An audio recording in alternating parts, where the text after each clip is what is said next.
behind their plans to prosecute the president, administration officials, ICE agents after the term is up if they regain power either on Capitol Hill or in the White House.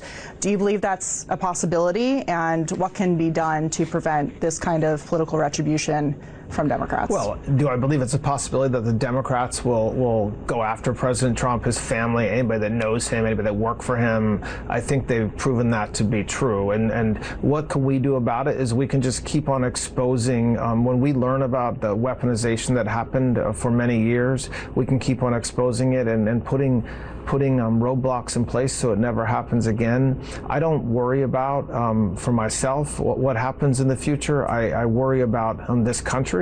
I worry about Democrats, some Democrats coming out and actually already forecasting what they're going to try to do if they get leadership again. And that's something the American people see too. The American people saw them do it for 4 years. You should know what a horrible way that question was framed. What are you going to do about the political retribution? I mean, I think we all see the conduct taking place that deserves accountability. But see, when he's saying roadblocks and we're going to put roadblocks in the way of justice, to me, I think he's also referring to Bill Pulte. And as noted, despite being announced earlier this week as his next acting director of national intelligence, the highest intelligence community position in the United States, he's not yet been vetted, nor does he hold any security clearance granting him access to highly classified information. And I think the biggest tell how Trump wants Pulte to be his roadblock guy is what Trump said in the Oval Office the other day. Let's play it. And it's an acting position. It's not a permanent. He's not going to be permanent because, I don't think he'd want to be permanent. But he's a very smart guy, and he may find out some things about the rigged elections, et cetera, et cetera. I think he'd like to do it. I think he wants to do it very much. Got a lot of energy. But he'll be very good. Again, it's not a permanent position. Right. We're interviewing people right now, but it's somebody just to take it over for a little while. Does he have the necessary, in your view, Mr. President, the necessary national security experience to take on that position? Well, I do, and I think he does, actually, because he's smart. Because a lot of national security, I wasn't greatly experienced in national security, and I think I've done a really great job with it. A lot of people would say that I've ended 8 wars and soon to be a 9th. I hope that works out, too, Want to bring it. Referring to President Trump's repeated claim that he has ended 8 wars, there were no wars. There is no broadly accepted list of 8 wars that independent experts agree he ended. Different speeches have counted verbal conflicts, and fact-checkers have found that some were diplomatic disputes, and some conflicts continued afterward. Among the conflicts where analysts generally agree the Trump administration did not play a meaningful role in brokering or supporting agreements, these are 4 that are commonly cited. India, Pakistan, 2025 crisis. The Trump administration claimed credit for helping encourage a ceasefire after military clashes. India has disputed the extent of U.S. involvement, saying the agreement was reached directly between the 2 countries. Rwanda, Democratic Republic of the Congo. The United States helped support negotiations that led to a peace agreement between the 2 governments. Many observers view this as one of Trump's stronger claims to a diplomatic achievement, though implementation remains an ongoing process. Thailand, Cambodia border conflict. The administration claimed it helped encourage negotiations between both countries that reduced fighting and led to a ceasefire. Armenia, Azerbaijan. The administration has claimed credit for helping reduce hostilities and support negotiations. Although the broader dispute has not been fully resolved, they still have the same problem. Other conflicts Trump has included in his count have varied over time and have included Israel, Iran lie, Israel, Hamas lie, Egypt, Ethiopia, a diplomatic dispute over the grand Ethiopian Renaissance Dam, rather than a declared war, another lie, Serbia, Kosovo, a long-running political dispute, not an active war. Hello guys, I hope you guys are enjoying your day today.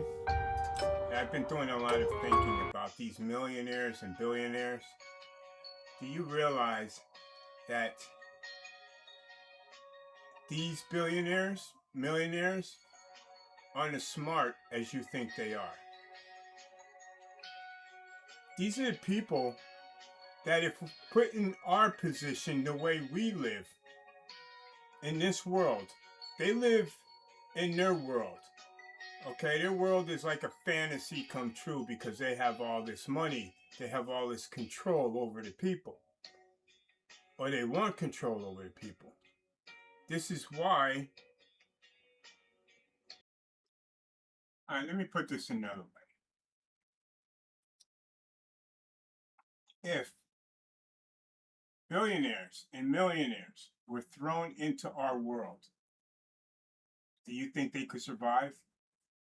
They couldn't survive. They'd be your homeless on the corner because their money would be no good. They don't know how to make money because they never worked really to make money. We, on the other hand, we worked labor jobs.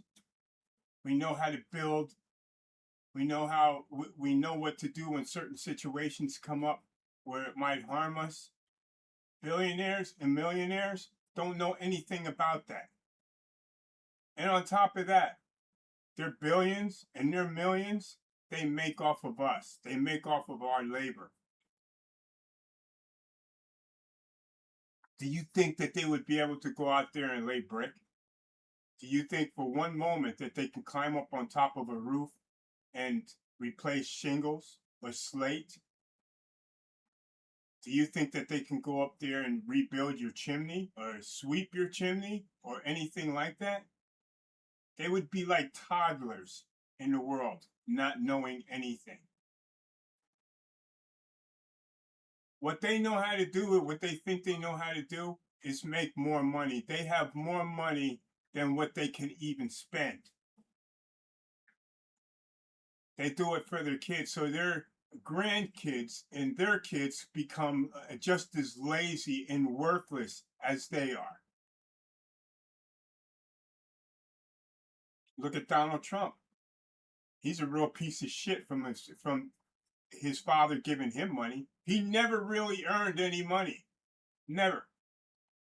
I lived in New York for 20 years. I knew Donald Trump. I knew his contractors. I knew the people that he ripped off, the people in the college that he ripped off. And this is what these millionaires and billionaires do. They make plans to take from us. Now, what they want to do is they want to strip health care.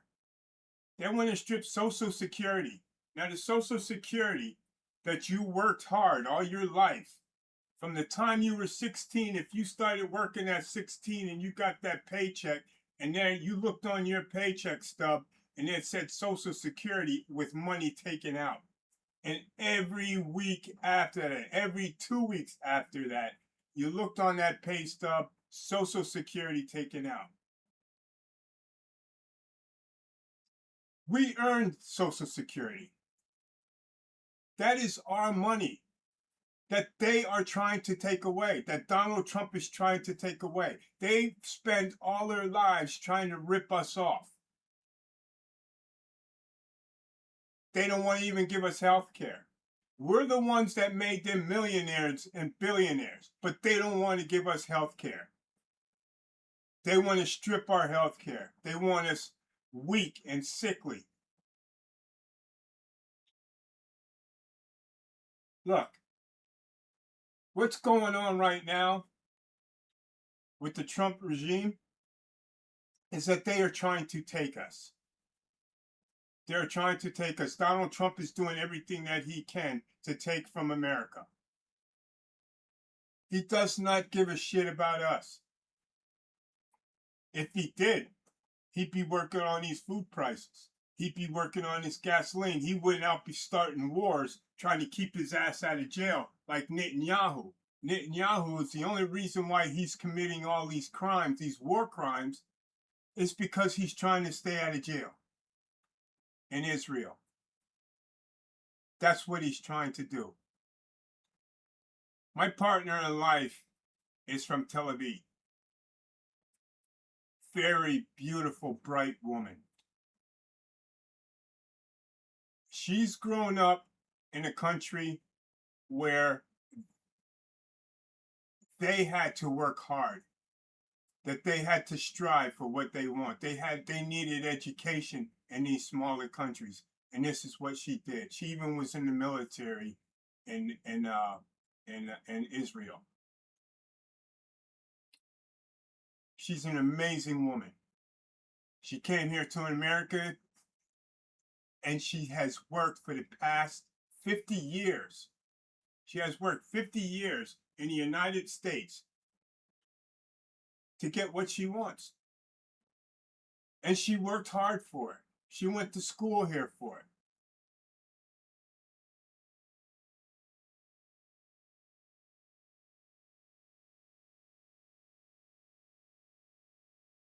You know, we have immigrants that come into this country that help this country. They're the ones that work the farm fields. Look at the farms. Over 300 farms had went bankrupt. They had to sell their farms. Now, where are they going to sell their produce? Where are they going to sell their beef? Because we had the healthiest beef on this planet.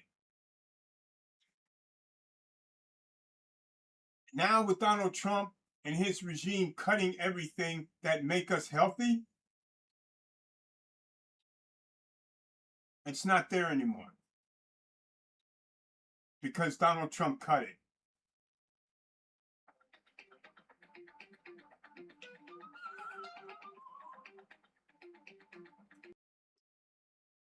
So, what are we going to do?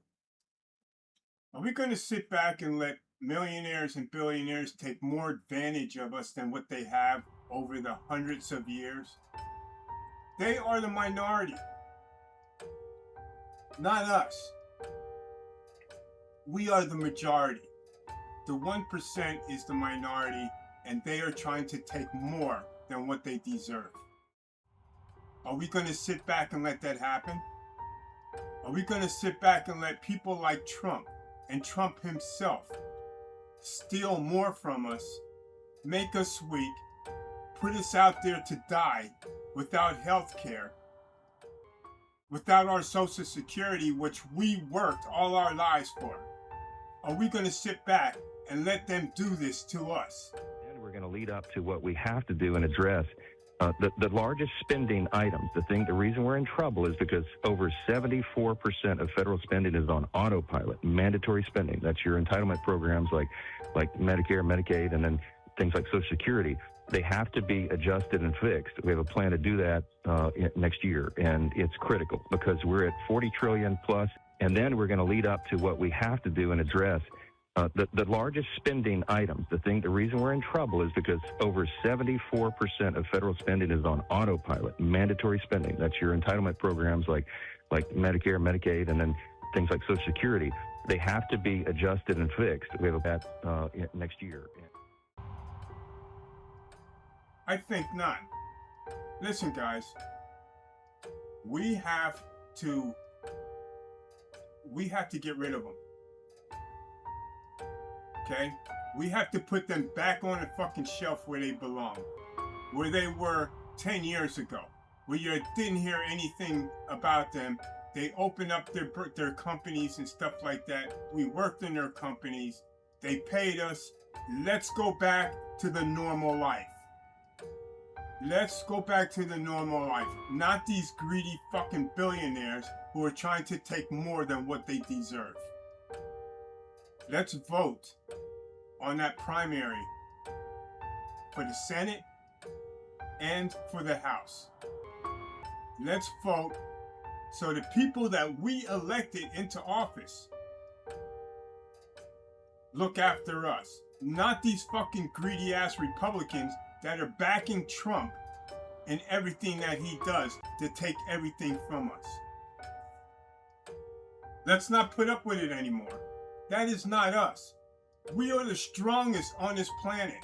We are the ones that work every day to feed our kids, to put a roof over our head, a castle over our head. That is our castle. We are the kings and queens of our castles. Donald Trump is not the king, and Melania is not the queen of us. And don't even pretend that they are. I know some of you mega out there are fucking idiots, or you just don't care, or you're just too stupid. This is why Donald Trump always said, I love the uneducated. Don't let it happen. Don't let it happen. When November comes, get out there and vote. Mail-in voting, take advantage of it. Do everything that you can to get these votes out. Talk to your neighbors. You go to a store, you see somebody that you haven't seen in a long time. Talk to them about voting. Talk to them about what we are talking about right now. We cannot let this happen to us. We cannot be diminished. We can't let it happen. So this November, let's get out there and vote. Let's put it out there. Make videos like I'm making now. I am nobody. I am nobody. I am independent news with Giles. Big deal.